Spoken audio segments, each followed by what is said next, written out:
So dry and windy out there, and Maine's Total Weather team has been tracking the worsening drought. The drought combined with those winds have created high fire dangers in areas across the state. Emily Pike explains. The latest drought monitor released shows Maine and New Hampshire are increasingly dry, and Maine forest rangers say we need to be taking more progressive steps to making sure we reduce the fire risk. In recent weeks, several fires have ignited across the state due to the dry and windy conditions. There's a couple fires that are occurring in the southern region right now due to the drought conditions. It's really important for people to be mindful of that. We haven't had rain in a long time.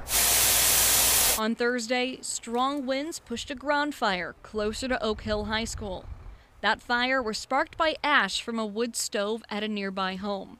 While it burned less than an acre, it kept multiple town crews busy throughout the afternoon. Stubborn right here.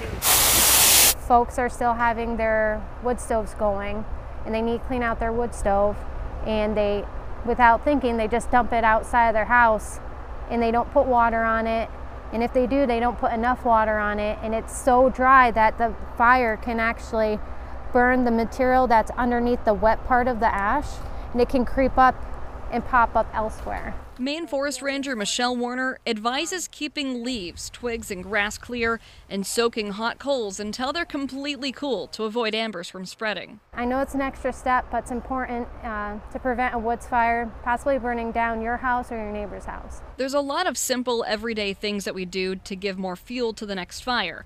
A parked car can leak hot fluids from the exhaust, which combined with the dry grass and gusty winds could ignite. Mowing tall grass helps reduce brush fire risk, but can also cause one.